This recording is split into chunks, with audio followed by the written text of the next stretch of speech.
From insane surfers meeting great white sharks to famous musicians getting attacked. Stay tuned to number 1 to find out 10 of the most amazing shark attack survival stories you've ever heard.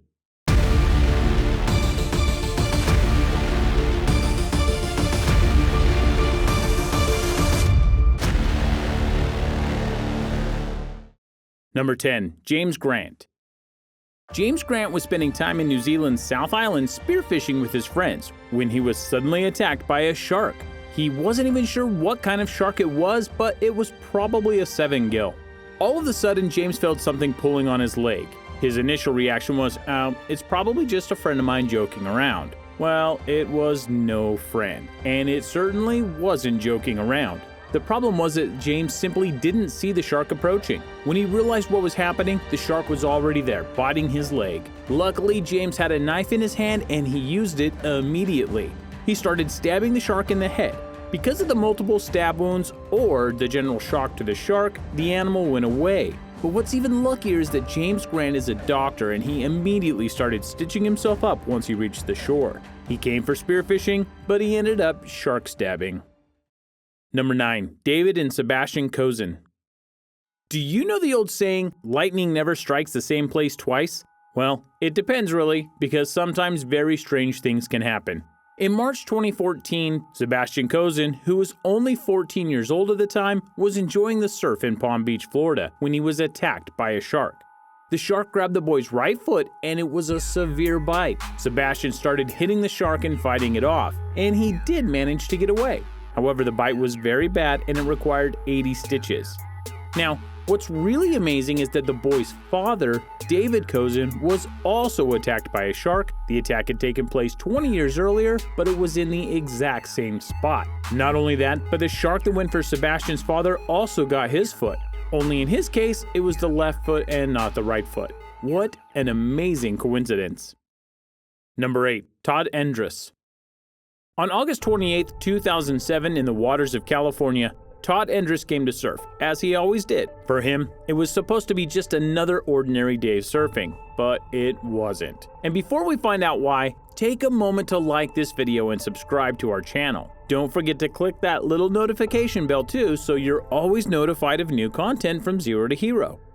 So Todd Endris was on just another ordinary day of surfing, but before he realized what was happening, he was attacked by a shark. Todd was fighting, hitting the shark with his fists and his foot, but the shark kept coming back. In all, the shark attacked him a total of 3 times and cut him pretty badly. He almost lost half of his blood, and it seemed like his life would end right there.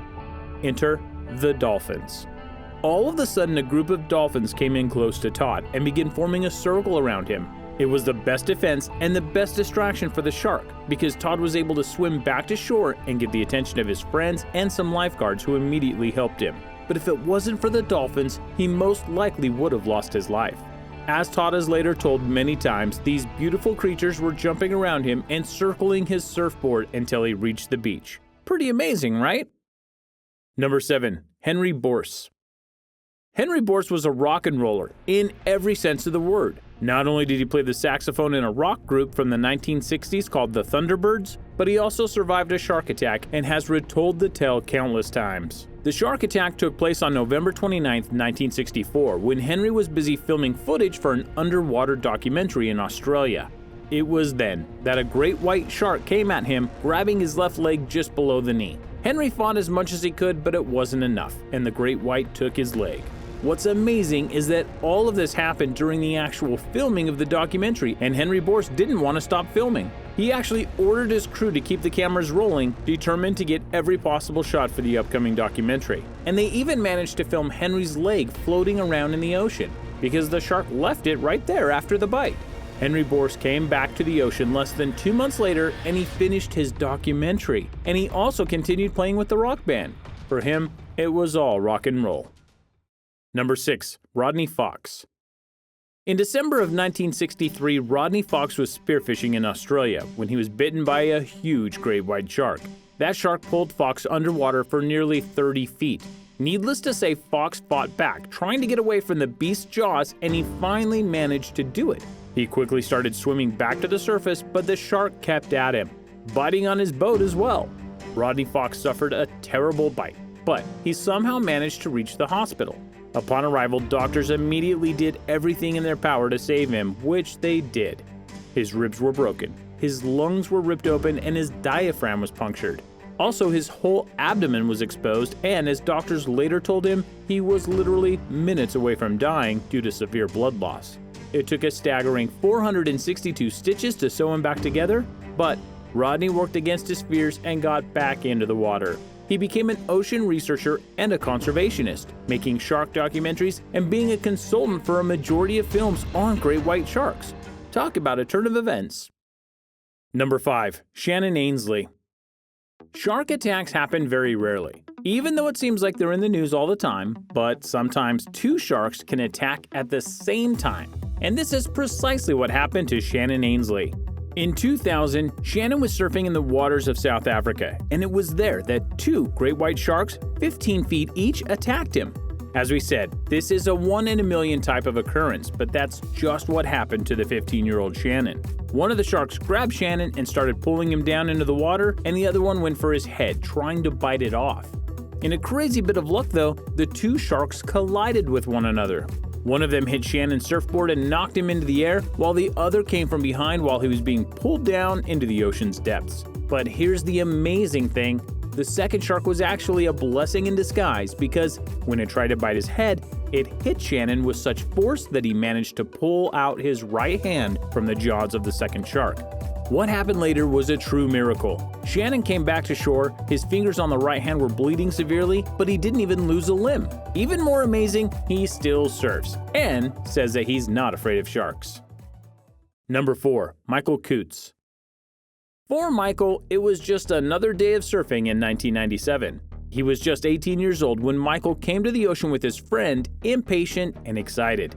But there's something in the air, he said, something like the smell of dead fish. He didn't think much about it, and he decided to get in the water as soon as possible. But seconds after he entered the ocean, a tiger shark grabbed his right leg, determined not to let go. Michael fought back, even managing to hit the shark on the head, and eventually the fish did let go. But it was too late for Michael's right leg. It was completely severed from the knee down. It was like surgical precision, Michael later told.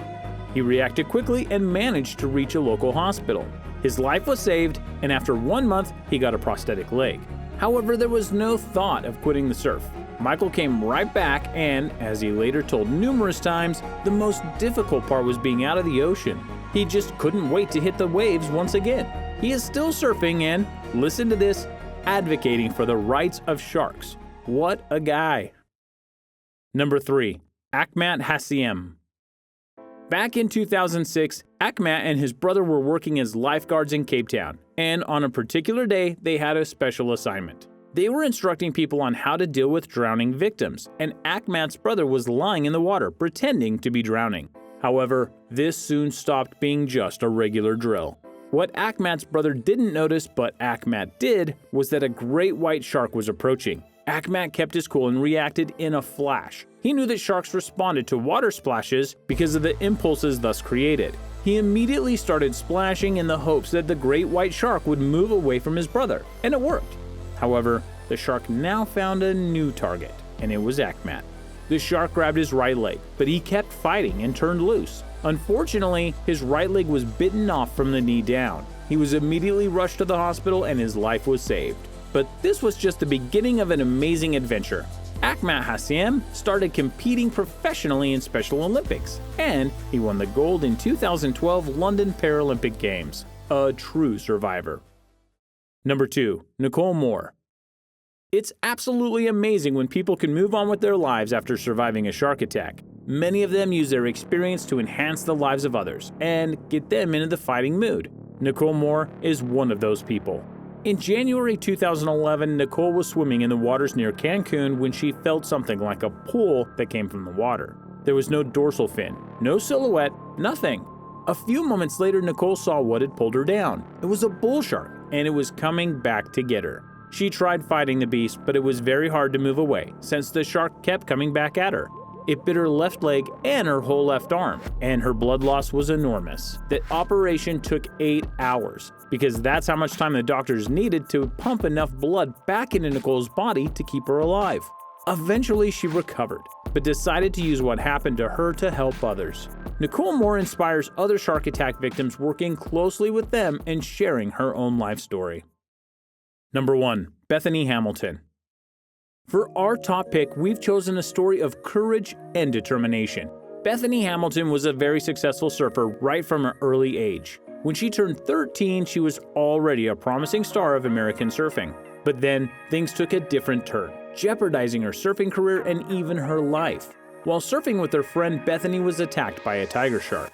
The shark approached her surfboard and bit off her left arm up to the shoulder.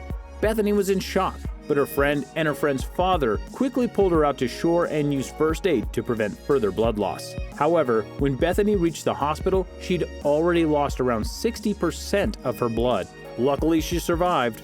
But what happened later is even more amazing than her survival story.